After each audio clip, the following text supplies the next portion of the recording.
ತೆಂಗು ಈನಲ್ಲಿ ನೀರಿನ ಮತ್ತೆ ಗೊಬ್ಬರದ ಏರ್ಪೇರಿನಿಂದ ರಸ ಹೊಡೆಯಕ್ಕೆ ಶುರುವಾಗ್ತವೆ.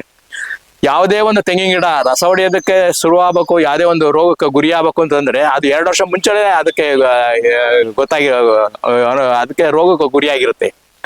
ಕನಿಷ್ಠ ನಮಗೆ 5 ಅಡಿ ದೂರದಲ್ಲಿ ತೇವಾಂಶ ಇರಬೇಕು. ಆ ರೀತಿ ಮಾಡಿದಾದ್ರೆ ಒಳ್ಳೇದು. ಬುಡದಿಂದ ಬೇರೆ ಹೊರಟಿದ್ದು 5 ಅಡಿವರೆಗೂ ನೀರು ಗಾಳಿ ತಾಣುತ್ತೆ, ನಂತರ ಲವಣಾಂಶ ಇರುತ್ತೆ. ಇದಕ್ಕೆ ಯಾವುದೇ ಒಂದು ಬೆಳೆಗೆ ತನ್ನದೇ ಆದ ವ್ಯಾಪ್ತಿ ಇರುತ್ತೆ. 15 ಅಡಿ ಸುತ್ತಳತೆ, 4 ಅಡಿ ಆಳ, ಅಷ್ಟು ಕೂಡ ಉಳುಮೆ ಮಾಡಬೇಕು. ನಾವು ಉಳುಮೆ ಮಾಡೋದಕ್ಕೆ ಸಾಧ್ಯನಾ?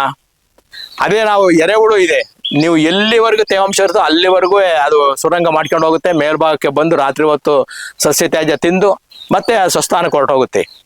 ಇಲ್ಲ ನೀವು ಅದು ಬೇಲಿ ಸಾಲದು ಮಣ್ಣು ಸಿಗಲ್ಲ ಅಂತಂದ್ರೆ ಟ್ರೈಕೋಡರ್ಮಾ ಮತ್ತೆ 5 kg ಬೇವಿನ ಹಿಂಡಿ ಮಿಕ್ಸ್ ಮಾಡಿ ನೀರು ಹಾಕಿ ಒಂದ್ ಕಡೆ ಇದು 15 ದಿವಸ ಬಿಟ್ಟು ನಂತರ 4 ಕಡೆನಲ್ಲಿ ಗುಂಡಿ ತೊಗೊಳ್ಬಿಟ್ಟು ಬೇರ್ ಕಾಣಂಗೆ ಆ ಗುಂಡಿಗೆ ಹಾಕ್ಬಿಟ್ಟು ಮುಚ್ಚಿ.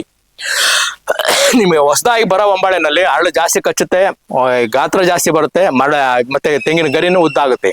ಈ ಮರದಲ್ಲಿ ನೋಡಿ ಜಾಸ್ತಿ ಇದೆ, ಪಕ್ಕದ ಮರದಲ್ಲಿ ಸ್ವಲ್ಪ ಕಡಿಮೆ ಇದೆ, ಇನ್ನೂ ಆ ಕಡೆ ಪಕ್ಕದಲ್ಲಿ ಇನ್ನೂ ಒಂದ್ ಸ್ವಲ್ಪ ಕಡಿಮೆ ಇದೆ, ಇನ್ನೊಂದ್ ಮರದಲ್ಲಿ ಜಾಸ್ತಿ ಇದೆ. ಈ ತರ ಒಟ್ನಲ್ಲಿ ಸರಾಸರಿ 100 ಕಾಯಿ ಅಂತ ಸಿಗುತ್ತೆ. ತೆಂಗಲ್ ಉಳುಮೆ ಮಾಡ್ಲೇಬೇಕು ಅಂತ ಒಂದಿಷ್ಟು ಜನ ಹೇಳ್ತಾರೆ. ಉಳುಮೆ ಮಾಡೋದಕ್ಕೆ ಎರೆಹುಳು ಇದಾವಲ್ಲ, ರೈತನ ಗೆಳೆಯ.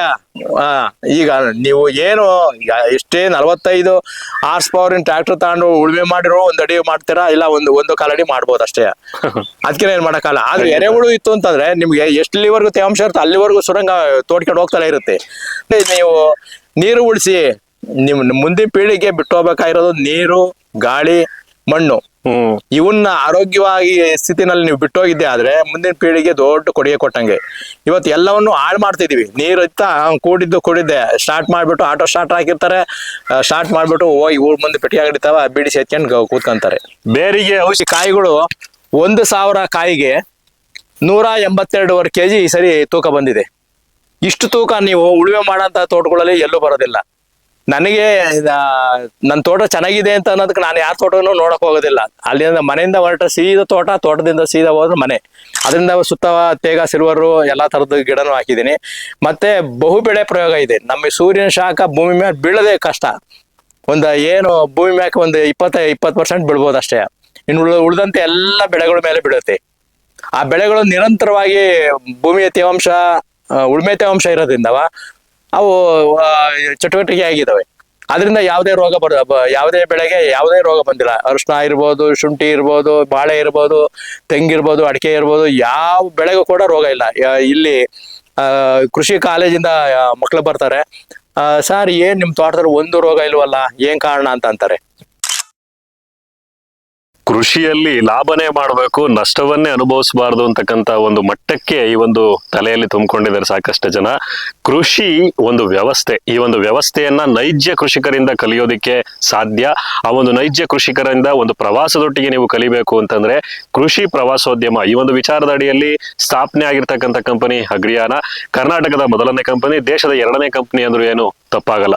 ಈ ಒಂದು ಕಂಪನಿಯ ಬ್ರೋಚರ್ ಅನ್ನ ಚಲೋರಾಯ ಸ್ವಾಮಿ ಅವರು ಲಾಂಚ್ ಮಾಡಿದ್ದಾರೆ. ದರ್ಶನ್ ಪುಟ್ಟಣ್ಣಯ್ಯನವರು ಈ ಒಂದು ಸ್ವರಾಜ್ ಉತ್ಸವ ಅಂತಕ್ಕಂಥ ಕಾರ್ಯಕ್ರಮದಲ್ಲಿ, ಪಾಂಡವಪುರದಲ್ಲಿ ನಡೆದಂತ ಸ್ವರಾಜ್ ಉತ್ಸವ ಅಂತಕ್ಕಂಥ ಕಾರ್ಯಕ್ರಮದಲ್ಲಿ ಅಗ್ರಿಯಾನ ಬಗ್ಗೆ ಮೆಚ್ಚುಗೆಯ ಮಾತುಗಳನ್ನ ಆಡಿದ್ದಾರೆ. ನೀವು ಈ ಒಂದು ಅಗ್ರಿಯಾನ ಕಂಪನಿಯ ನಮ್ಮ ಒಂದು ರೈತರೊಟ್ಟಿಗೆ ನೀವು ಸಂಪರ್ಕ ಮಾಡಿದ್ರೆ ನೀವು ಕಲಿಯೋದಿಕ್ಕೆ ಸಾಧ್ಯ ಆಗ್ತಕ್ಕಂಥದ್ದು ನಿಮ್ಮಲ್ಲಿ ಇರ್ತಕ್ಕಂಥ ಕೆಲವೊಂದಿಷ್ಟು ಬೇಸಿಕ್ ಗೊಂದಲಗಳನ್ನ ಬಗೆಹರಿಸ್ಕೋಬಹುದು. ನಿಮ್ಮ ಗೊಂದಲಗಳಿಗೆ, ನಿಮ್ಮ ಸಾಕಷ್ಟು ವಿಚಾರಗಳಿಗೆ ನಮ್ಮ ಒಂದು ಅಗ್ರಿಯಾನ ಕಂಪನಿಯಲ್ಲಿ ಇರ್ತಕ್ಕಂಥ ರೈತರು ಜೊತೆಗೆ ನಾವುಗಳು ಕೂಡ ನಿಮ್ಮೊಟ್ಟಿಗೆ ನಿಲ್ತೇವೆ. ಬನ್ನಿ, ಒಂದು ಪ್ರವಾಸವನ್ನ ಮಾಡಿ ನಿಮಗೆ ಒಂದಿಷ್ಟು ವಿಚಾರಗಳನ್ನ ನೀವು ಕಲಿರಿ. ಕೃಷಿಯಲ್ಲಿ ನೀವು ಸಮಗ್ರವಾಗಿ ಸಮೃದ್ಧಿಯಾಗಿ ಬೆಳೀರಿ ಅಂತಕ್ಕಂಥದ್ದು ಅಗ್ರಿಯಾನದ ಒಂದು ಕನಸು. ಸೊ ವೆಬ್ಸೈಟ್ ಇದೆ www.agriana.com. ವಾಟ್ಸಪ್ ನಂಬರ್ ಕೂಡ ಇಲ್ಲಿ ಡಿಸ್ಪ್ಲೇ ಮಾಡಿದ್ದೀನಿ. ಆ ನಂಬರ್ಗೆ ನೀವು ಕರೆ ಮಾಡಿ ಒಂದಿಷ್ಟು ವಿಚಾರಗಳನ್ನ ನೀವು ಕಲಿಯೋದಿಕ್ಕೆ, ಒಂದಿಷ್ಟು ವಿಚಾರಗಳನ್ನ ತಿಳಿಯೋದಿಕ್ಕೆ ಅಗ್ರಿಯಾನ ಕಂಪನಿಗೆ ನೀವು ಬನ್ನಿ. ಕೃಷಿಯ, ತೋಟಗಾರಿಕಾ ಒಂದಿಷ್ಟು ಬೆಳೆಗಳ ಬಗ್ಗೆ, ಅರಣ್ಯ ಕೃಷಿಗಳ ಬಗ್ಗೆ, ಸಾಕಷ್ಟು ಒಂದು ಕೃಷಿಗಳ ಬಗ್ಗೆ ನೀವು ಚರ್ಚೆಯನ್ನು ಮಾಡಬಹುದು. ಆ ಒಂದು ಲ್ಯಾಂಡ್ ಅಲ್ಲಿ ನೀವು ಕೂತು ಊಟವನ್ನು ಮಾಡಬಹುದು, ಪ್ರವಾಸವನ್ನು ಮಾಡಬಹುದು. ನಿಮ್ಮ ಮಕ್ಕಳೊಟ್ಟಿಗೆ ಬನ್ನಿ, ನಿಮ್ಮ ಮಡದಿಯೊಂದಿಗೆ ಬನ್ನಿ, ನಿಮ್ಮ ಸ್ನೇಹಿತರೊಂದಿಗೆ ಬನ್ನಿ, ಪ್ರವಾಸವನ್ನು ಕೈಗೊಂಡು ನೀವು ಈ ಒಂದು ಕೃಷಿಯನ್ನ ಅದ್ಭುತವಾಗಿ ಮಾಡಿ. ನಮಸ್ಕಾರ. ಆಗ ತೆಂಗಿನ ಬೆಳೆ ನಾವು ಹೊಂದಿದ್ದೆ ಆದ್ರೆ ನಾವು ಬಹುತೇಕ ಯಾವುದೇ ಮರ ನೆಟ್ಟಂತ ಮರದಲ್ಲಿ ಯಾವುದೇ ರೋಗ ರಸ ಹೊಡೆದಿರ್ಬೋದು, ಮತ್ತೊಂದು ರೋಗ ಇಲ್ಲದ ಮರದಲ್ಲಿ ನಾವು ಬೀಜನ ಆಯ್ಕೆ ಮಾಡ್ತೀವಿ. ಕೂಳೆಕಾಯಿ ಬಹುತೇಕ ಕೊನೆ ಕೊಯ್ಲನ್ನ ಕೂಳೆಕಾಯಿ ಅಂತೀವಿ. ಅದನ್ನ ತೆಗೆದು ಬೀಜಕ್ಕೆ ಹಾಕ್ತಿವಿ. ಯಾವ ತಿಂಗಳು ಸರ್? ನಮಗೆ ನವೆಂಬರ್ ಡಿಸೆಂಬರ್ನಲ್ಲಿ ಇದು ಆಯ್ಕೆ ಮಾಡ್ಕೊಂತೀವಿ. ಆಯ್ಕೆ ಮಾಡ್ಕೊಂಡು ಅದನ್ನು 45 ಡಿಗ್ರಿ ಓರೆಯಾಗಿ ಇದು ನಾವು ಕಾಯಿಯನ್ನು 45 ಡಿಗ್ರಿ ಓರೆಯಾಗಿ ಮಲಗಿಸ್ಬೇಕಾದ್ರೂ ಕೂಡ ಅದು 3 ಭಾಗ ಇರುತ್ತೆ. ಒಂದು ಭಾಗ ಯಾವುದು ದೊಡ್ಡದಿರುತ್ತೆ ಅದನ್ನ ಕೆಳಭಾಗಕ್ಕೆ ಮಾಡಿ ಅದನ್ನ ನಿಲ್ಲಿಸ್ಬೇಕು. ಅದು ನಮ್ಗೆ ಯಾವ ರೀತಿ ಗೋಚರವಾಗುತ್ತೆ ಯಾವ್ದು ದೊಡ್ಡ ಭಾಗ ಅನ್ನೋದಕ್ಕೆ ನೀರಿಗೆ ಹಾಕಿ ಎಲ್ಲವನ್ನು ನೀರಿಗೆ ಹಾಕಿ ಯಾವ ಭಾಗ ನೀರಿನ ಕಡೆಗೆ ಮುಖ ಮಾಡಿ ತೇಲ್ತಿರುತ್ತೆ ಆ ಭಾಗಕ್ಕೆ ಒಂದು ಗುರುತು ಮಾಡ್ಕೊಳ್ಳಿ. ಇಲ್ಲ ಸೀಮೆ ಸುಣ್ಣದಲ್ಲಿ ಇಲ್ಲ ಸುಣ್ಣದಲ್ಲ ಒಂದು ಗುರುತು ಮಾಡಿ ಅದನ್ನ ಕೆಳಭಾಗಕ್ಕೆ ಮಾಡಿ ಹಿಂಗೆ 45 ಡಿಗ್ರಿ ಓರೆಯಾಗಿ ಹಾಕಿ. ಅದು ಕರೆಕ್ಟಾಗಿ 3 ತಿಂಗಳಿಗೆ ನಿಮಗೆ ಮೊಳಕೆ ಬರುತ್ತೆ. ನೀರು ನಿರ್ವಹಣೆಗೆ ಎಲ್ಲದಕ್ಕೂ ಅನುಕೂಲ ಆಗುತ್ತೆ. ಮತ್ತೆ ಅದು ಮೊಳಕೆ ಬರೋ ಜಾಗಕ್ಕೆ ನೀರು ಹೋಗೋದಿಲ್ಲ. ನೇರವಾಗಿ 45 ಡಿಗ್ರಿ ಓರೆಯಾಗಿ ಹಾಕೋದ್ರಿಂದ ನಂತರ ನೀವು ಎಕರೆಗೆ 40 ಗಿಡ ಹಾಕೋದು ಭಾರಿ ಸೂಕ್ತ. ನಮ್ಮ ಹಿರಿಯರು ನೆಟ್ಟಿರೋ ಪ್ರಕಾರ 40 ಆದ್ರೆ ಇದು 30 ಅಡಿಗೆ ಬೀಳುತ್ತೆ. ನಿಮ್ಗೆ 50 ಗಿಡ ಆದ್ರೆ 25-30 ಅಡಿ. ನಿಮ್ಗೆ ಜಾಸ್ತಿ 60 ಗಿಡ ಅಂತಂದ್ರೆ 25 ಗಿಡ ಅಡಿ ಅಂತರದಲ್ಲಿ ಹಾಕಿದ್ರೆ 50 ಗಿಡ ಬರುತ್ತೆ. ಈ ರೀತಿ ಮಾಡಿದ್ದೆ ಆದ್ರೆ ತೆಂಗಿನ ಮರಕ್ಕೆ ನಿರಂತರವಾಗಿ ನಿಮಗೆ ಏನು ನಾವು ಹನಿ ನೀರಾವರಿ ಹೇಳ್ತಿದೀವಿ, ಹನಿ ನೀರಾವರಿ ಬಿಡೋದು ಬಹಳ ತಪ್ಪು. ಕನಿಷ್ಠ ನಮಗೆ 5 ಅಡಿ ದೂರದಲ್ಲಿ ತೇವಾಂಶ ಇರಬೇಕು. ಆ ರೀತಿ ಮಾಡಿದಾದ್ರೆ ಒಳ್ಳೇದು. ಬುಡದಿಂದ ಬೇರೆ ಹೊರಟಿದ್ದು 5 ಅಡಿವರೆಗೂ ನೀರು ಗಾಳಿ ತಾಣುತ್ತೆ. ನಂತರ ಲವಣಾಂಶ ಇರುತ್ತೆ. ಇದಕ್ಕೆ ಯಾವುದೇ ಒಂದು ಬೆಳೆಗೆ ತನ್ನದೇ ಆದ ವ್ಯಾಪ್ತಿ ಇರುತ್ತೆ. 15 ಅಡಿ ಸುತ್ತಳತೆ, 4 ಅಡಿ ಆಳ ಅಷ್ಟು ಕೂಡ ಉಳುಮೆ ಮಾಡಬೇಕು. ನಾವು ಉಳುಮೆ ಮಾಡೋದಕ್ಕೆ ಸಾಧ್ಯನಾ? ಅದೇ ನಾವು ಎರೆಹುಳು ಇದೆ, ನೀವು ಎಲ್ಲಿವರೆಗೂ ತೇವಾಂಶ ಇರುತ್ತೋ ಅಲ್ಲಿವರೆಗೂ ಅದು ಸುರಂಗ ಮಾಡ್ಕೊಂಡು ಹೋಗುತ್ತೆ. ಮೇಲ್ಭಾಗಕ್ಕೆ ಬಂದು ರಾತ್ರಿ ಹೊತ್ತು ಸಸ್ಯ ತ್ಯಾಜ್ಯ ತಿಂದು ಮತ್ತೆ ಸ್ವಸ್ಥಾನಕ್ಕೆ ಹೊರಟೋಗುತ್ತೆ. ಇನ್ನು ನೀವು ನೋಡಿ, ಮಳೆ ಬಂದು ಮಾರನೇ ದಿವಸ ನಾವು ಟ್ರ್ಯಾಕ್ಟರ್ ಗಾಡಿಗಳು ಎಲ್ಲ ಓಡಾಡಿರ್ತವೆ ರೋಡಲ್ಲಿ, ಮಣ್ಣು ರೋಡಲ್ಲಿ. ಅಲ್ಲಿ ತೂತ ಮಾಡ್ಕೊಂಡು ಮೇಲ್ಗಡೆಗೆ ಬಂದು ಮಣ್ಣನ್ನ ಇಕ್ಕೆ ಹಾಕಿ ಮತ್ತೆ ಆ ಸುರಂಗದಲ್ಲಿ ಕೆಳಗೆ ಹೋಗಿರುತ್ತೆ. ಅದನ್ನ ಭೂಮಿಯ ಕರುಳು ಅಂತಂದು ನಮ್ಮ ಹಿರಿಯರು ರೈತನ ಗೆಳೆಯ ಎರೆಹುಳು ಅಂತ ಎಲ್ಲ ಕರೀತಾರೆ. ಆ ತೂತನೇ ಇದು ಭೂಮಿಯ ಕರುಳು. ಆ ತೂತಲ್ಲಿ ಬೇರಿಗೆ ಗಾಳಿ ಸಿಗುತ್ತೆ. ಆ ಗಾಳಿ ಸಿಗೋದ್ರಿಂದ ಆಳವಾಗಿ ಅದು ಬೇರು ಹೋಗೋದಕ್ಕೆ ಅನುಕೂಲ ಮಾಡುತ್ತೆ. ಅದರಿಂದ ಎರೆಹುಳು ಯಥೇಚ್ಛವಾಗಿ ನಿಮ್ಮ ತೋಟದಲ್ಲಿ ಇರಬೇಕು ಅಂದ್ರೆ ತೇವಾಂಶ ಕಾಪಾಡಿ, ಅಷ್ಟು ಸಾಕು. ನಿಮ್ಗೆ ಉಳುಮೆ ನಿರಂತರವಾಗಿ 4 ಅಡಿವರೆಗೂ ಉಳುಮೆ ಆಗುತ್ತೆ. ಮತ್ತೆ ತೆಂಗು ಏನಲ್ಲಿ ನೀರಿನ ಮತ್ತೆ ಗೊಬ್ಬರದ ಏರ್ಪೇರಿನಿಂದ ರಸ ಹೊಡೆಯಕ್ಕೆ ಶುರುವಾಗ್ತವೆ. ಯಾವುದೇ ಒಂದು ತೆಂಗಿನ ಗಿಡ ರಸ ಹೊಡೆಯೋದಕ್ಕೆ ಶುರುವಾಗಬೇಕು, ಯಾವುದೇ ಒಂದು ರೋಗಕ್ಕೆ ಗುರಿ ಆಗ್ಬೇಕು ಅಂತಂದ್ರೆ ಅದು 2 ವರ್ಷ ಮುಂಚೆನೆ ಅದಕ್ಕೆ ಅದಕ್ಕೆ ರೋಗಕ್ಕೆ ಗುರಿಯಾಗಿರುತ್ತೆ. ಅದನ್ನ ಕಾಣಬೇಕು ಅಂತಂದ್ರೆ ನೀವು ಮೊದಲು ಏನ್ ತೆಂಗಿನ ಗರಿ ಉದ್ದ ಕಡಿಮೆ ಆಗುತ್ತೆ, ಮತ್ತೆ ಒಂಬಾಳೆ ಗಾತ್ರ ಕಡಿಮೆ ಆಗುತ್ತೆ, ಮತ್ತೆ ಅರಳಿನ ಸಂಖ್ಯೆ ಕಡಿಮೆ ಆಗುತ್ತೆ, ಮತ್ತೆ ಅರಳು ದಪ್ಪ ಆದಾಗ ಅದು ಉದ್ದ ಬರುತ್ತೆ, ದಪ್ಪ ಆಗೋದಿಲ್ಲ, ಮತ್ತೆ ರಿಂಕಲ್ಸ್ ಬರುತ್ತೆ. ಆ ಟೈಮ್ನಲ್ಲಿ ನೀವು ನೋಡ್ಕೊಂಡು ಗರಿ ಕಡಿಮೆ ಆಗ್ತಿದ್ದಂಗೆ ಒಂದು 20 ಮಂಕ್ರಿ ಕೊಟ್ಟಿಗೆ ಗೊಬ್ಬರ, ಅದಕ್ಕೆ ಒಂದು ಬಾಣಲಿವಷ್ಟು ಬೇಲಿ ಸಾಲಿನ ಮಣ್ಣು. ಅದು ಬೇಲಿ ಸಾಲಿನಲ್ಲಿ ಸಾಕಷ್ಟು ತರಗು ಬಿದ್ದು ಅಲ್ಲಿ ತೇವಾಂಶ ಒಂದೇ ಸಂಸ್ಕರಣದಿಂದ ಅಲ್ಲಿ ಸಾಕಷ್ಟು ಸೂಕ್ಷ್ಮಾಣುಗಳಿರುತ್ತೆ. ಇಲ್ಲ ನೀವು ಅದು ಬೇಲಿ ಸಾಲದ ಮಣ್ಣು ಸಿಗಲ್ಲ ಅಂತಂದ್ರೆ ಟ್ರೈಕೋಡರ್ಮ ಮತ್ತೆ 5 kg ಬೇವಿನ ಹಿಂಡಿ ಮಿಕ್ಸ್ ಮಾಡಿ ನೀರು ಹಾಕಿ ಒಂದ್ ಕಡೆ ಇದು 15 ದಿವಸ ಬಿಟ್ಟು ನಂತರ 4 ಕಡೆನಲ್ಲಿ ಗುಂಡಿ ತಗೊಳ್ಬಿಟ್ಟು ಬೇರ್ ಕಾಣಂಗೆ ಆ ಗುಂಡಿಗೆ ಹಾಕ್ಬಿಟ್ಟು ಮುಚ್ಚಿ. ನಿಮಗೆ ಹೊಸದಾಗಿ ಬರೋ ಒಂಬಾಳೆನಲ್ಲಿ ಅರಳು ಜಾಸ್ತಿ ಕಚ್ಚುತ್ತೆ, ಗಾತ್ರ ಜಾಸ್ತಿ ಬರುತ್ತೆ, ಮತ್ತೆ ತೆಂಗಿನ ಗರಿನೂ ಉದ್ದಾಗುತ್ತೆ. ಆ ರಸ ಸೋರಕ್ಕೆ ಅವಕಾಶ ಆಗೋದಿಲ್ಲ. ಅನಿವಾರ್ಯ ರಸ ಸೋರ್ತು ಅಂತ ತಿಳ್ಕೊಳ್ಳಿ. ಈ ರೀತಿ ಇದು ಟ್ರೈಕೋಡರ್ಮ, ಹಂಗೆ ಬೇವಿನ ಹಿಂಡಿ ಮತ್ತೆ ಕೊಟ್ಟಿಗೆ ಗೊಬ್ಬರ ಇದನ್ನ ಹಾಕಿ ಮತ್ತೆ ನೀರು ನಿರ್ವಹಣೆ ನೋಡ್ಕೊಳ್ಳಿ. ಮತ್ತೆ ಎಲ್ಲಿ ರಸ ಸೋರುತ್ತೆ ಅಲ್ಲಿಗೆ ಸುಣ್ಣದ ಲೇಪನ ಮಾಡಿ. ನಿಮ್ಗೆ ತೆಂಗಿನ ಗಿಡ ಮತ್ತೆ ಯಥಾಸ್ಥಿತಿ ಬರುತ್ತೆ. ನೋಡಿ, ಈ ತೆಂಗಿನ ಗಿಡದಲ್ಲಿ ರಸ ಸೋರಿದೆ, ಮತ್ತೆ ಸುಣ್ಣ ಬೆಳೆದಿದ್ದು ಎಲ್ಲ ಆಗೋಗಿದೆ, ತೊಗಟೆನೂ ಕಳಚಿಕೊಂಡಿದೆ, ಮೇಲ್ಭಾಗದಲ್ಲಿ ಕಾಯಿ ನೋಡಿ, ಕಾಯಿ ಒಳ್ಳೆ ಸೊಗಸಾಗಿ ಕಾಯಿ ಬಿಟ್ಟಿದೆ. ಈ ರೀತಿ ನಾವು ನಿರ್ವಹಣೆ ಮಾಡಿದೆ ಆದ್ರೆ ಒಳ್ಳೆ ಉತ್ತಮವಾದ ತೆಂಗಿನ ಗಿಡ ಬೆಳೆಯುತ್ತೆ. ಬೆಳೆಗಳ ಜೊತೆನಲ್ಲಿ ಮಾತಾಡಿದ ಅನೇಕ ವಿಜ್ಞಾನಿಗಳು ಹೇಳಿದ್ದಾರೆ, ನಾವು ಪ್ರತಿ ದಿವಸ ನಮ್ಮ ಬೆಳೆಗಳು ನೋಡ್ತಾ ಇರ್ಬೇಕು. ಯಾವ ಮರ ಹೆಚ್ಚಿಗೆ ಕಾಯಿ ಬೀಳುತ್ತೆ ಒಂದು ಮಂಕ್ರಿ ಗೊಬ್ಬರ ಜಾಸ್ತಿ ಹಾಕಿ, ಆಗ ನಿಮ್ಗೆ ಅದು ಸಮತೋಲನ ಆಗುತ್ತೆ. ಯಾವಾಗ ಈ ರಸ ಸೋರಕ್ಕಿಂತ ಮುಂಚೆನಲ್ಲಿ ಅದು ಒಳ್ಳೆ ಪೈರಾಗ್ತಿರುತ್ತೆ, ನಂತರ 3ನೇ ವರ್ಷಕ್ಕೆ ರಸ ಸೋರಕ್ಕೆ ಶುರುವಾಗುತ್ತೆ. ಅವಾಗ ರಸ ಸೋರಕ್ಕೆ ಶುರುವಾದಾಗ ನಾವು ಮೇಲ್ಕಡೆಗೆ ತಲೆ ಎತ್ತಿ ನೋಡ್ತೀವಿ, ಅಲ್ಲಿವರೆಗೂ ನೋಡೋದೇ ಇಲ್ಲ. ನಾನು ನೀರಿನ ನಿರ್ವಹಣೆ ಹೆಂಗೆ ಸರ್? ನೀರಿನ ನಿರ್ವಹಣೆ ಹೇಳಿನಲ್ಲ, ಉಳುಮೆ ತೇವಾಂಶ, ನೀವು ಉಳುಮೆ ತೇವಾಂಶ ಕಾಪಾಡ್ತಿದ್ರೆ ಮತ್ತೆ ಕಳೆಗಳು ವರ್ಷಕ್ಕೊಂದು 3 ಸರಿ ಹೊಡಿತಾ ಬಂದ್ರೆ ನಿಮಗೆ ಏನು ಬೇಕಾಗೋದಿಲ್ಲ. 60 ಅಡಿಗೆ 60 ಅಡಿ ಟ್ರಂಚ್ ತೆಗೆದು ಇಳಿಜಾರಿ ಗಟ್ಲಾಗಿ ಅದಕ್ಕೆ ಸಸ್ಯ ತ್ಯಾಜ್ಯಗಳನ್ನೆಲ್ಲ ತುಂಬಿ ಅದೇ ಗೊಬ್ಬರ ತೆಂಗಿನ ಗಿಡಕ್ಕೆ ಸಿಗ್ತಿರುತ್ತೆ. ಎರಡು ಸಾಲಿಗೆ ಬಹುಶಃ 2 ರಿಂದ 3 ಸಾಲಿಗೆ ಒಂದೊಂದು ಟ್ರಂಚ್ ಬಂದಿದೆ. ಇಲ್ಲ ಅಂದ್ರೆ ಪ್ರತಿ 2 ಮರದ ಮಧ್ಯದಲ್ಲೂ ಬೇಕಾದ್ರೆ ನೀವು ಟ್ರಂಚ್ ಹೊಡಿಬಹುದು, ಏನ್ ತೊಂದರೆ ಆಗೋದಿಲ್ಲ. ಆ ಟ್ರಂಚ್ ಹೊಡೆದು ಇದು ಮಧ್ಯದಲ್ಲಿ ಆ ಕಡೆಗೊಂದು ಈ ಕಡೆಗೊಂದು ಅಡಿಕೆ ಕಟ್ಟಿದ್ರೆ ಅಡಿಕೆಗೂ ಕೂಡ ಗೊಬ್ಬರ ಕೊಡ್ದಂಗೆ ಆಗುತ್ತೆ. ಆ ತರ ಬೇಕಾದ್ರೆ ನೀವು ಪ್ರಯೋಗ ಮಾಡಬಹುದು. ಪರ್ಮನೆಂಟ್ ಆಗಿ ಇರುತ್ತೆ. ನಿಮ್ಗೆ ಇಳುವರಿ ಒಂದ್ ಸ್ವಲ್ಪ ಕಡಿಮೆ ಆಗ್ಬೋದು. ಈಗ ಇದು ನಾನು 12 ಟನ್ ಹೇಳಿನಲ್ಲ, ಅಕಸ್ಮಾತ್ ಒಂದು 10 ಟನ್ ಆಗ್ಬೋದು. ಯಾವ್ದೇ ಖರ್ಚಿದ್ಲೇ ಬರುತ್ತೆ. ಅಡಿಕೆನೂ ಅಷ್ಟೇ, ತೆಂಗು ಅಷ್ಟೇ. ಈಗ ತೆಂಗಲ್ಲಿ ನಿಮ್ಗೆ ಎಷ್ಟು ಸರಾಸರಿ ಕಾಯಿ ಬೀಳ್ತಾ ಇದೆ? ಸರಾಸರಿ 100 ಕಾಯಿ ಅಂತೂ ಇದೆ ನೋಡಿ, ಫಿಕ್ಸ್. ಫಿಕ್ಸ್. ಒಂದ್ ಜಾಸ್ತಿ ಇದೆ ನೋಡಿ, ಈ ಮರದಲ್ಲಿ ನೋಡಿ ಜಾಸ್ತಿ ಇದೆ, ಪಕ್ಕದ ಮರದಲ್ಲಿ ಸ್ವಲ್ಪ ಕಡಿಮೆ ಇದೆ, ಇನ್ನು ಆ ಕಡೆ ಪಕ್ಕದಲ್ಲಿ ಇನ್ನೂ ಒಂದ್ ಸ್ವಲ್ಪ ಕಡಿಮೆ ಇದೆ, ಇನ್ನೊಂದ್ ಮರದಲ್ಲಿ ಜಾಸ್ತಿ ಇದೆ. ಈ ತರ ಒಟ್ನಲ್ಲಿ ಸರಾಸರಿ 100 ಕಾಯಿ ಅಂತೂ ಸಿಗುತ್ತೆ. ತೆಂಗಲ್ ಉಳುಮೆ ಮಾಡ್ಲೇಬೇಕು ಅಂತ ಒಂದಿಷ್ಟು ಜನ ಹೇಳ್ತಾರೆ. ಉಳುಮೆ ಮಾಡೋದಕ್ಕೆ ಎರೆಹುಳು ಇದಾವಲ್ಲ, ರೈತನ ಗೆಳೆಯ. ಈಗ ನೀವು ಏನು ಎಷ್ಟೇ 45 ಹಾರ್ಸ್ ಪವರ್ ಟ್ರ್ಯಾಕ್ಟರ್ ತಗೊಂಡು ಉಳುಮೆ ಮಾಡಿರೋ 1 ಅಡಿ ಮಾಡ್ತೀರಾ, ಇಲ್ಲ ಒಂದು ಕಾಲ್ ಅಡಿ ಮಾಡ್ಬೋದು ಅಷ್ಟೇ. ಅದಕ್ಕೆ ಏನ್ ಮಾಡಕ್ಕಾಗಲ್ಲ. ಆದ್ರೆ ಎರೆಹುಳು ಇತ್ತು ಅಂತಂದ್ರೆ ನಿಮ್ಗೆ ಎಷ್ಟಲ್ಲಿವರೆಗೂ ತೇವಾಂಶ ಇರುತ್ತೆ ಅಲ್ಲಿವರೆಗೂ ಸುರಂಗ ತೋಡ್ಕೊಂಡು ಹೋಗ್ತಾನೆ ಇರುತ್ತೆ, 4 ಕಡೆವರೆಗೂ ಮಾಡುತ್ತೆ. ಖಂಡಿತ. ಈಗ ವಿಜ್ಞಾನಿಗಳು ಬೇರಿಗೆ ಔಷಧಿ ಕಟ್ರಿ, ಗರಿಗೆ ಔಷಧಿ ಹೊಡೀರಿ ಅಂತಾರಲ್ಲ, ಅದಕ್ಕೆಲ್ಲ ಏನು? ಮೇಲ್ಗಡೆನಲ್ಲಿ ಈ ಕಾಡಿಗೆ ರೋಗ ಅಂತ ಬಂದಿದೆ. ನನ್ನ ತೋಟದಲ್ಲಿ ಏನು ಅಷ್ಟೊಂದು ಕಾಣ್ತಿಲ್ಲ. ನೀರು ಏನ್ ನಮ್ಮ ರೈತರು ನೋಡಿ, ಯಾವುದೇ ಆಗ್ಲಿ ವಿಜ್ಞಾನ ಕೈ ಕೊಟ್ರೆ ಅದನ್ನ ದುರುಪಯೋಗ ಮಾಡ್ಕೊಳ್ಳೋದು ಜಾಸ್ತಿ. ಈ ಕೊಳವೆ ಬಾವಿ ತೆಗ್ಸಿರು, ನೀರ್ ಚೆನ್ನಾಗ್ ಬಂತು, ಏನು 4 ಮಾರ್ಕ್ ಬದು ಹಾಕ್ಬಿಟ್ಟು ನೀರ್ ನಿಲ್ಸಿದ್ದೆ ಕೆಲಸ.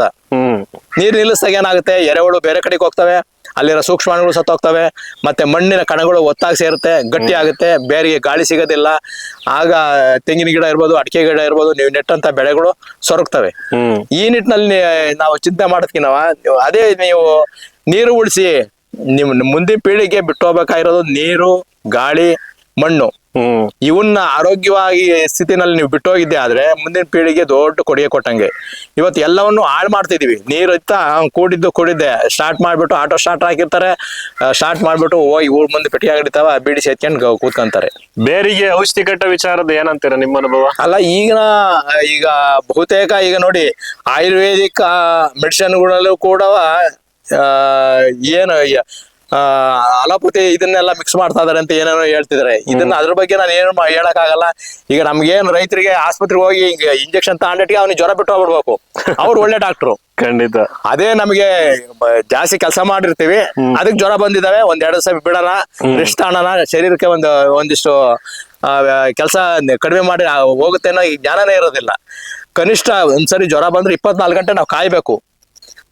ಅದ ನಂತರ ಏನಾದ್ರು ಬರ್ಲಿಲ್ಲ ಅಂತಂದ್ರೆ ನಾವು ಮತ್ತೆ ನಮಗೆ ಮೂಲತಃ ಬೇವಿನ ಕಷಾಯ ಇರ್ಬೋದು, ಇಲ್ಲ ಮೊಳಕೆ ಸೊಪ್ಪು ಇರ್ಬೋದು, ಅದನ್ನ ಮುದ್ದೆನಲ್ಲಿ ಇಟ್ಬಿಟ್ಟು ರುಬ್ಬಿ ನುಂಗ್ಸರು, ಈ ತರ ಎಲ್ಲ ಇದ್ದು ಇವಾಗ ಅವೆಲ್ಲ ಬಿಟ್ಟು ಹೋಗಿದಾರೆ ಬಿಡ್ರಿ, ಅವೆಲ್ಲ ಇಲ್ಲ.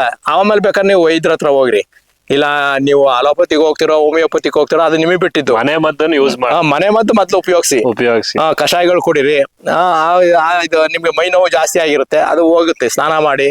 ಅವೆಲ್ಲ ಬಿಟ್ಬಿಡ್ತಾರೆ. ಈಗ ನೋಡಿ, ನಾವು ರೈತರು ಬಹುತೇಕ ಬೆಳಗ್ಗೆಯಿಂದ ಸಂಜೆ ದುಡ್ದಿರ್ತೀವಿ, ಸಾಯಂಕಾಲದತ್ತು ಹೋಗಿ ಸ್ನಾನ ಮಾಡ್ಬಿಟ್ಟು ಮನೆಗೆ, ಬೆಳಿಗ್ಗೆ ನೋಡ್ರಿ ಎಷ್ಟು ಫ್ರೆಶ್ ಆಗಿ ಶರೀರ ಇರುತ್ತೆ. ಅದೇ ನಮ್ಗೆ ಈಗ ಅದ್ರ ಬದಲು ಏನ್ ಮಾಡ್ತಾರೆ, ಸಾಯಂಕಾಲ ಎಣ್ಣೆ ಹಾಕೋದ್ ರೂಢಿ ಮಾಡ್ಕೊಂಡ್ಬಿಟ್ಟಿದ್ದಾರೆ ಶರೀರಕ್ಕೆ. ಹಣ ಕಷ್ಟ ಬಿದ್ದಿದ್ದೀನಿ, ಹಣ ಎಣ್ಣೆಗೆ ದುಡ್ಡು ಕೊಡುವಂತವ, ಈ ತರ ಎಲ್ಲ ಆಗಿದೆ. ಸರ್, ಈಗ ತೆಂಗಿನ ಒಂದು ನಿರ್ವಹಣೆ, ಯಾವ್ಯಾವ ರೀತಿ ರೋಗ ಮತ್ತೆ ಆಯ್ಕೆಯ ಪ್ರಕ್ರಿಯೆಗಳು, ಸಸಿ ಯಾವ ರೀತಿ ಮಾಡ್ಬೇಕು ಎಲ್ಲ ಹೇಳಿದ್ರಿ. ಆದ್ರೆ ಇಳುವರಿ ನಿಮ್ಮಲ್ಲಿ ಎಷ್ಟು ಬರ್ತಾ ಇದೆ, ಏನು ಆ ಒಂದು ವಿಚಾರ, ಮತ್ತೆ ಕೊಬ್ಬರಿ ತೂಕ ಎಷ್ಟು ಬರುತ್ತೆ ಅದೊಂಚೂರು ಹೇಳಿ ಸರ್. ನೋಡಿ, ಒಳ್ಳೆ ಉತ್ತಮವಾಗಿ ನಾವು ನಿರ್ವಹಣೆ ಮಾಡಿದ್ದೆ ಆದ್ರೆ 100 ಕಾಯಿ ಅಂತ ಕೊಡುತ್ತೆ, 100ಕ್ಕೂ ಜಾಸ್ತಿ ಕೊಡುತ್ತೆ. ನಮಗೆ ಸಾಕು 100 ಕಾಯಿ, 90 ರಿಂದ 100 ಕಾಯಿ ಅಪೇಕ್ಷೆ ಪಡಬೇಕು. ನಾವು ಅತಿಯಾಗಿ ನಮಗೆ 150 ಬೀಳ್ಬೇಕು, 200 ಬೀಳ್ಬೇಕು ಅಂತ ಕೆಲವರು ಅನೇಕ ರೀತಿ ಇಲ್ಲೇ ಒಬ್ರು ನರಸಿಂಹೇಗೌಡರು ಅಂತ ಇದಾರೆ, ಅವರು ಕೃಷಿ ಇಲಾಖೆನಲ್ಲೇ ಇದ್ರು. ನಾನು 300 ಕಾಯಿ ಕೀಳ್ಬೇಕು ಅಂತವ ಎರೆ ತೊಟ್ಟಿ ಮಾಡಿರು, ಇದು ಬಯೋಡೈಜೆಸ್ಟರ್ ಕಟ್ಸಿರು, ಏನೆಲ್ಲ ಮಾಡಿರು. ಮತ್ತೆ ಇದು ಅನೇಕ ರೀತಿಯ ಏನು ಡಾಕ್ಟರ್ ಸಾಯಿಲ್ ಇರ್ಬೋದು, ಅವು ಇವು ಏನೆಲ್ಲ ಕೊಟ್ರು. ಕಾರ್ಬನ್ ಜಾಸ್ತಿ ಆಗ್ಬಾರ್ದು, ಅದು ಒಂದು ಸಮತೋಲನ ಇರುತ್ತೆ ಎಲ್ಲದಕ್ಕೂ. ಅದು 1 kgಗೆ 100 ಗ್ರಾಮ್ ಇರ್ಬೇಕು ಅಂತ ಅವ್ರಿಗೆ ಎಷ್ಟು ಹೇಳಿದ್ರು ಕೇಳಲಿಲ್ಲ. ಕೊನೆಗೆ ಇಳುವರಿ ಕಡಿಮೆ ಆಗೋಯ್ತು. ಅವಾಗ ನೋಡಿ ಅವಾಗ ಎಲ್ಲ ಇದು ಜಾಸ್ತಿ ಇನ್ಪುಟ್ ಕೊಡೋದು ಎರೆ ಗೊಬ್ಬರ ಇರ್ಬೋದು ಮತ್ತೊಂದು ಇರ್ಬೋದು ಅವಾಗ ಕಡಿಮೆ ಮಾಡಿದ್ರು. ಈಗ ಯಥಾಸ್ಥಿತಿ ತೋಟ ಬಂದಿದೆ. ಇಲ್ಲೇ ನಮ್ಮೂರಿಂದ ಒಂದು 10 ಕಿಲೋಮೀಟರ್ ಆಗುತ್ತೆ ಅವ್ರ ತೋಟ. ಈ ರೀತಿ ಯಾವುದು ಅತಿ ಆಗ್ಬಾರ್ದು, ಒಂದು ಸಮತೋಲನ ಇರಬೇಕು. ಸಮತೋಲನ ಆಗಿದ್ರೆ ಒಂದು 90ರಿಂದ 100 ಕಾಯಿ ಕೊಡ್ಲಿ. ಹಂಗೂ ಜಾಸ್ತಿ ಕೊಡ್ತು ಅಂದ್ರೆ ಏನು ಅದಕ್ಕೆ ನಾವು ಚಿಂತೆ ಪಡೋದೇನ್ ಬೇಕಿಲ್ಲ. ಹಾಗಾಗಿ ಒಳ್ಳೆ ಉತ್ತಮವಾದ ಇಳುವರಿ ಕೊಡುತ್ತೆ. ಮತ್ತೆ ಯಾವುದೇ ನೀರು ನಿರ್ವಹಣೆ, ಗೊಬ್ಬರದ ನಿರ್ವಹಣೆ ಮಾಡಿದ್ದೆ ಆದ್ರೆ ಯಾವುದೇ ರೋಗ ಬರೋದಿಲ್ಲ.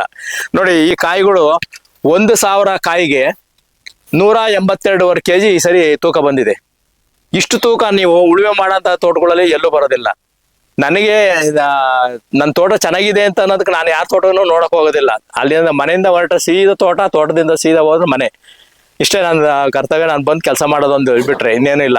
ನನ್ನ ತೋಟದಲ್ಲಿ ಒಂದು ಸಲ ಕಾಯಿ ಕೀಳೋದಕ್ಕೆ 220 ಗಿಡಕ್ಕೆ ನಾನು 5,000 ಕೊಡ್ತೀನಿ. ಕಾರಣ ಅದು ಏನ್ ದೋಟಿ ಇಟ್ಕೊಂಡು ಓಡಾಡೋದಕ್ಕೆ ಭಾರಿ ಕಷ್ಟ. ಬಾಳೆ ಇದೆ, ಕೋಕೋ ಗಿಡ ಇದೆ, ಏನೆಲ್ಲ ಇದೆ. ಅದರಿಂದ ಹಣ 5,000 ಕೊಡೋದಾದ್ರೆ ಕಿತ್ಕೊಡ್ತೀನಿ ಅಂತ ಹೇಳ್ದ. ಅದೇ ರೀತಿ ಕೇಳಿಸ್ತಾ ಇದ್ದೀನಿ. ಆತ ಹೇಳ್ದ ನಿಮ್ ತೋಟ ಡೌನ್ ಆಗಿಲ್ಲ, ಅಷ್ಟು ಚೆನ್ನಾಗಿದೆ ಅಂತ ಅಂತಾರೆ. ಈಗ ಪ್ರತಿಯೊಬ್ಬರು ರೈತರು ಕೂಡ ನನ್ನ ತೋಟ ಇದು ಅನೇಕ ರೀತಿ ಕಂಪ್ಲೇಂಟ್ ಮಾಡ್ತಾ ಇದ್ದಾರೆ ವಿಜ್ಞಾನಿಗಳನ್ನ. ಸಾಕಷ್ಟು ತಪ್ಪು ಮಾಡ್ತಿದ್ದಾರೆ. ಅದನ್ನ ತಪ್ಪಿನ ಅರಿವು ಗೊತ್ತಾಗ್ತಿಲ್ಲ ಅವ್ರಿಗೆ, ಅವ್ರು ಮಾಡೋ ತಪ್ಪು.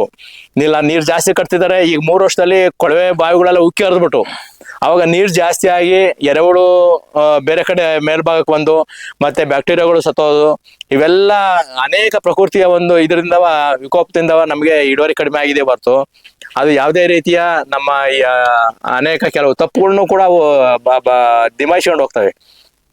ಅದರಿಂದ ನಾವು ಉತ್ತಮವಾಗಿ ನಮ್ಮ ಈ ಜೀರೋ ಕಲ್ಟಿವೇಶನ್ ಬಂದು ನಾವು ನನ್ನ ರೀತಿ ತೋಟದ ಏನೇನೋ 60 ಅಡಿಗೆ 60 ಟ್ರಂಚ್ ತೆಗೆದು ಎಲ್ಲ ಮಾಡಿದೀನಿ. ಆ ರೀತಿ ಮಾಡ್ಕೊಂಡು 365 ದಿವಸಲೇ ಉಳ್ಮೆ ತೇವಾಂಶ ಕಾಪಾಡಿದ್ದೆ ಆದ್ರೆ 180 kg 190 kg ಹಿಂಗೆಲ್ಲ ಬರುತ್ತೆ. ಮೊದಲು 200 kg ಬರ್ತಿತ್ತು, ಈಗ 180 ಮೇಲೆ ಬರ್ತಾ ಇದೆ. ಇದಕ್ಕಿನ ಬೇಕಾ? ಅಯ್ಯೋ ನಾವು ಅಷ್ಟೊಂದು ಕೊಡ್ತೀವಿ, ನೀರು ಇಷ್ಟೊಂದು ಗೊಬ್ಬರ ಕೊಡ್ತೀವಿ, ರಾಸಾಯನಿಕ ಕೊಡ್ತೀವಿ, ನಮ್ದು ಬರೋದೇ ಇದು ಬರೀ 160ರಿಂದ 150 kg ಬರುತ್ತೆ ಅಂತಾರೆ. ಆದ್ರೆ ನೀವು ಈ ಕಡೆ ಇದು ಉಳಿಯಾರು, ತುಮಕೂರು ಜಿಲ್ಲೆ ಆ ಕಡೆ ಎಲ್ಲ ಹೋದ್ರೆ 120 130 ಬರೋದು ದೊಡ್ಡದು ಅಂತ ಅಂತಾರೆ. ಆದ್ರೆ ನಮ್ದು 180 ಮೇಲೆ ಇರುತ್ತೆ. ಈಗ ಕಾಯಿ ಒಳ್ಳೆ ಸಿಪ್ಪೆ ತೆಳುವಾಗಿರುತ್ತೆ, ಕಾಯಿ ಒಳ್ಳೆ ಒಳಗಡೆ ದಪ್ಪಾಗಿರುತ್ತೆ. Correct sir. ಈಗ ನಿಮ್ಮ ಒಂದು ತೋಟ ಈ ಒಂದು ಸಾಕಷ್ಟು ಈಗ ಏನು ವಾತಾವರಣ ಇದಾಗಿರ್ಬೋದು, ಮತ್ತೆ ಕೆಲವೊಂದು ಈಗ ಬಿಸಿಲು ತಾಪಮಾನ ಜಾಸ್ತಿ ಆಯ್ತು. ಉದಾಹರಣೆಗೆ ಈಗ ನೀರಿಂದು ಎಲ್ಲ ತುಂಬಾ ಚೆನ್ನಾಗಿ ಹೇಳಿದ್ರಿ. ನಿಮ್ಮ ಇಳುವರಿ ಕಡಿಮೆ ಆಗದಲ್ಲೇ ಇರೋದಕ್ಕೆ ಕಾರಣ ನಿಮ್ಮ ತೋಟದ ಒಂದು ತಾಪಮಾನ ಅಂದ್ರೆ ಟೆಂಪರೇಚರ್ನ ನೀವು ಮೇಂಟೈನ್ ಮಾಡಿರೋದಕ್ಕೆ ಅಂತ ನಾನು ಹೇಳ್ಬೋದಾ? ನೋಡಿ, ನನ್ನ ತೋಟದಲ್ಲಿ ಸುತ್ತವ ತೇಗ ಸಿಲ್ವರ್ ಮರ ಇದ್ದು, ಅದು ಕೇವಲ ನೋಡಿ ಇದು FT ಇದ್ದಂಗೆ ಕೇವಲ ₹1 ಕೊಟ್ಟು ಒಂದು ತೇಗು ಸಸಿ ತಂದು ಹಾಕಿದ್ದೆ. ಇವತ್ತ ಇದು ಯಲ್ಲಪ್ಪ ಅವರು ನಮ್ಮ ತೋಟ ನೋಡೋಕೆ ಬಂದಿದ್ರು. ಈಗಲೇ 4 ವರ್ಷದ ಹಿಂದೆ ಅವ್ರು ಬಂದಾಗ ಇದು ಸಿಲ್ವರ್ ಗಿಡ ತೆಗೆದಾಕ್ಬಿಡು, ಆರ್ಸೆನಿಕ್ ಅನಿಲ ಬಿಡುಗಡೆ ಮಾಡುತ್ತೆ ಅಂತಂದ್ರು. ಅದನ್ನ ಬೇಗ ತೆಗೆದಾಕಿದ್ರೆ ಇನ್ನೂ ಒಂದು ಅಲ್ಲಲ್ಲ ಇದು ಬಿಟ್ಟು ಒಂದು 25 ಗಿಡ ಇದಾವೆ.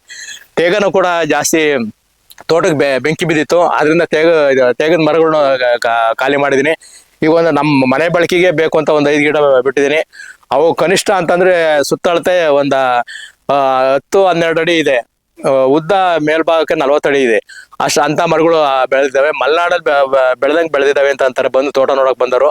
ಆ ರೀತಿ ಮಾಡಿದ್ರೆ ಸುತ್ತ ತೋಟಗಳು ಆಗಿದಾವೆ. ಮೊದ್ಲೆಲ್ಲ ಗಾಳಿ ನೇರವಾಗಿ ಬೀಸೋದು, ಅವು ಬಾಳೆ ಎಲ್ಲ ಮುರಿದಾಕಿತ್ತು. ಅದರಿಂದ ಸುತ್ತ ತೇಗ ಸಿಲ್ವರು ಎಲ್ಲಾ ತರದ ಗಿಡನೂ ಹಾಕಿದ್ದೀನಿ. ಮತ್ತೆ ಬಹುಬೆಳೆ ಪ್ರಯೋಗ ಇದೆ. ನಮ್ಮ ಸೂರ್ಯನ ಶಾಖ ಭೂಮಿ ಮೇಲೆ ಬೀಳದೆ ಕಷ್ಟ. ಏನು ಭೂಮಿ ಮ್ಯಾಕೆ ಒಂದು 20% ಬೀಳ್ಬೋದು ಅಷ್ಟೇ. ಇನ್ನು ಉಳಿದಂತೆ ಎಲ್ಲ ಬೆಳೆಗಳ ಮೇಲೆ ಬೀಳುತ್ತೆ. ಆ ಬೆಳೆಗಳು ನಿರಂತರವಾಗಿ ಭೂಮಿಯ ತೇವಾಂಶ, ಉಳ್ಮೆ ತೇವಾಂಶ ಇರೋದ್ರಿಂದ ಅವು ಚಟುವಟಿಕೆ ಆಗಿದ್ದಾವೆ. ಅದರಿಂದ ಯಾವುದೇ ಯಾವುದೇ ಬೆಳೆಗೆ ಯಾವುದೇ ರೋಗ ಬಂದಿಲ್ಲ. ಅರಿಶಿನ ಇರ್ಬೋದು, ಶುಂಠಿ ಇರ್ಬೋದು, ಬಾಳೆ ಇರ್ಬೋದು, ತೆಂಗಿರ್ಬೋದು, ಅಡಿಕೆ ಇರ್ಬೋದು, ಯಾವ ಬೆಳೆಗೂ ಕೂಡ ರೋಗ ಇಲ್ಲ. ಇಲ್ಲಿ ಕೃಷಿ ಕಾಲೇಜಿಂದ ಮಕ್ಳು ಬರ್ತಾರೆ, ಸರ್ ಏನ್ ನಿಮ್ ತೋಟದಲ್ಲಿ ಒಂದು ರೋಗ ಇಲ್ವಲ್ಲ, ಏನ್ ಕಾರಣ ಅಂತ ಅಂತಾರೆ. ಮಣ್ಣಿನ ತೇವಾಂಶವ ನಿಮ್ಗೆ ತಲೆಗೆ ಹೋಗ್ಬೇಕು. ಉಳುಮೆ ತೇವಾಂಶ ಅದೊಂದು ನೀವು ತಲೆಗೆ ಹಚ್ಕೊಂಡ್ಬಿಟ್ರೆ ನೀರನ್ನು ಉಳಿಸ್ತೀರಾ, ಈ ಕಡೆ ಮಣ್ಣು ಉತ್ತಮವಾಗಿ ಪರಿವರ್ತನೆ ಆಗುತ್ತೆ, ಎರೆಹುಳುಗೆ ಸಂಚಾರಕ್ಕೆ ಅನುಕೂಲ ಆಗುತ್ತೆ, ಭೂಮಿಯಲ್ಲಿ ಸಾಕಷ್ಟು ಆಳಕ್ಕೆ ಉಳುಮೆ ಆಗುತ್ತೆ. ಇವೆಲ್ಲವ ನಿಟ್ಟಿನಲ್ಲಿ ನಿಮ್ಗೆ ಅನುಕೂಲ ಆಗುತ್ತೆ. ನಾವು ಪ್ರಕೃತಿ ಜೊತೆನಲ್ಲಿ ಕೈ ಜೋಡಿಸ್ಬೇಕೇ ಹೊರತು ನಮ್ಮದೇ ಆದ ಒಂದು ದಿಕ್ಕಿನಲ್ಲಿ ಹೋಗ್ಬಾರ್ದು. ಯಾವ್ದೋ ಒಂದು ವಿಜ್ಞಾನದ ಕೊಡುಗೆ ಬಂದೈತೆ ಅಂತ ಅಂದ್ಬಿಟ್ಟು ನಾವು ಅದಕ್ಕೆ ಮಾರೋಗ್ಬಾರ್ದು. ಯಾವುದು ಅತಿ ಆಗುತ್ತೋ ಅದು ವಿಷ ಆಗುತ್ತೆ.